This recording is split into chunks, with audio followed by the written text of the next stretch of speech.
Ashhadu. Ashhadu. Ashhadu. Ashhadu. Ashhadu. Ashhadu. Ashhadu. Ashhadu. Ashhadu.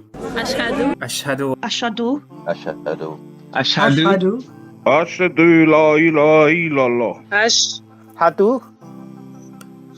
أشهد لا إله إلا الله وأشهد أن محمدا عبده ورسوله. And we're told that the person who accepts Islam, all of their good deeds are also not shared, but equally given to those who support it and given the dawah. So there are numerous ways to support the dawah.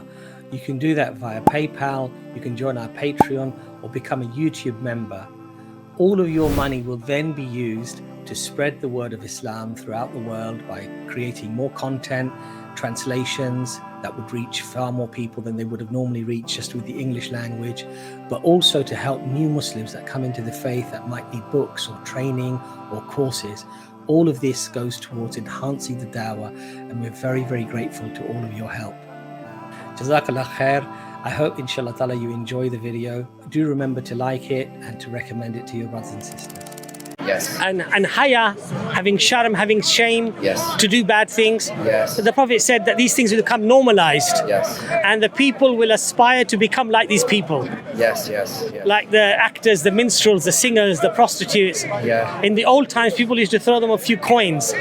And the Prophet ﷺ said that people will aspire to become like these people. Yes. And the Sahaba, they couldn't understand. They said, how will people want to become like these people? And the Prophet said they would be regarded as the highest of echelons.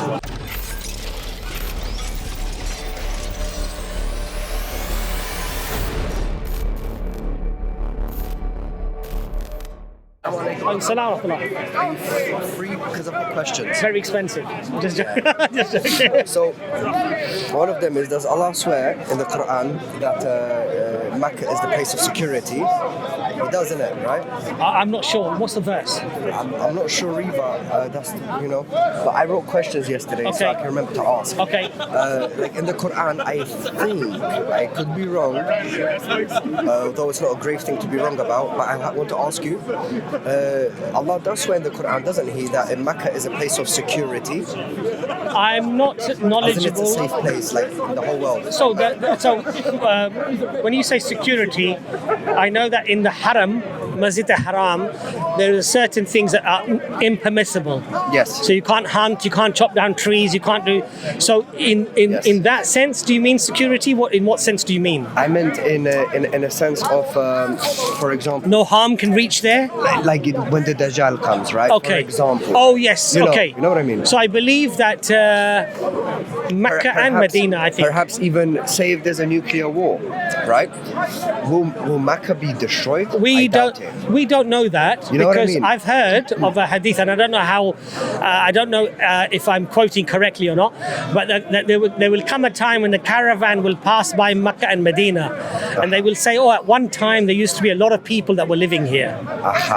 So I don't know what that means, and I don't know if I've even quoted it correctly. But my point is that what's the question that you have there? So that was basically okay. It. And there's something called Islamic eschatology. Right. I think brother, what's one of the Sheikh Imran Hussein is very hot on that topic. Yes. Yeah, he is, and he's the only one who does it. Yeah. And of course, I don't know. I don't follow the person to know whether he's been wrong, but most likely he has. Yes. Everybody is infallible. Yes. And fallible. Yeah, sorry, fallible. And so, in terms of the Islamic eschatology, like the timeline of everything that's happening, one flag versus 80 flags, the major war, the Armageddon, and so on and so forth, right? With what's happening today, it's a fair question for me to ask you. What do you think about what's happening currently, for example, and where should our position be as Muslims? In terms of what, though? In terms of the war happening in Europe right now.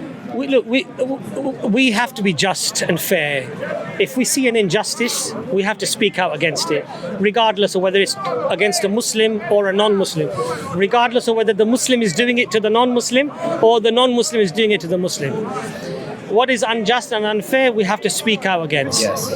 Yes. Now, if Ukraine is a country with its own sovereignty and it's recognized to have its sovereignty, and it has treaties with its neighbors, and those neighbors, if they break those treaties and they attack it, That's wrong of them. then this is we should not justify that.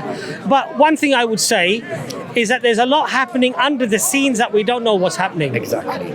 So the European and the American, how they are influencing Ukraine to join NATO, Yes. what that implication might have for Russia, we don't know about these things. But we would say anybody who is attacking innocent people and is killing those people, we stand against that. We don't accept that. But we will not be involved in this type of war as a ummah, the Muslim nation, right? This is not one of those, maybe the prophecies or something that the Quran refers to. Not that I'm aware of, to be honest. Do you know what I and I mean? think one of the things with one of the things about reading too much into things Yes. is that I just go with what mainstream scholars say and they think. Yes. One scholar here or two scholars here, they're very, let's say, go into a lot of detail on a matter, or that this means this means that. Yes. Maybe they're right on some things. Maybe they might not be right on everything, right? Yes, of But course. human nature is that we can read things differently, right? Understand things differently. Of course. So, for me as a lay Muslim, I worry more about waking up for Fajr, trying to read my Salah properly, Of course. trying to read it with khushu. Yes. And something is very open and very apparent. Obviously, we speak out against it. But I try not to, as a layperson, go too much into depth of, when is Yawm al-Qiyamah going to happen? When is the Dajjal coming? Right? For me, I don't want to be here when that all happens, to be honest. Of course, that's what I'm saying. Subhanallah. But before the Dajjal arrives, is there meant to be a great war before that? There are supposed to be great wars before that. There are supposed to be lots of turmoil. There will be lots of bloodshed. There's one hadith of the Prophet ﷺ that the one being killed will not know why he's being killed. Yes. And the one killing will not know why he's killing. In other words, it will be just mindless acts of violence and murder. And we see some remnants of that. There are many other signs that are to come, many signs that have come. The Prophet ﷺ said that people will mate in public and in the street like donkeys, like animals. Yeah. And astaghfirullah, we see these things, right? Yes. Lewdness, crudeness, nakedness. Yes. People not having modesty. Yes. And haya, having sharm, having shame, Yes. to do bad things. Yes. The Prophet said that these things will become normalized. Yes. And the people will aspire to become like these people. Yes. Like the actors, the minstrels, the singers, the prostitutes. Yeah. In the old times, people used to throw them a few coins. And the Prophet ﷺ said that people will aspire to become like these people. Yes. And the Sahaba, they couldn't understand. They said, how will people want to become like these people? And the Prophet said they would be regarded as the highest of echelons. The actors, the singers, the minstrels, and all these people, right? True. Hollywood. And the people will aspire to become like them. They'll want to be like them. Yes. So these things have been mentioned, and these things are happening. Yes. Indeed.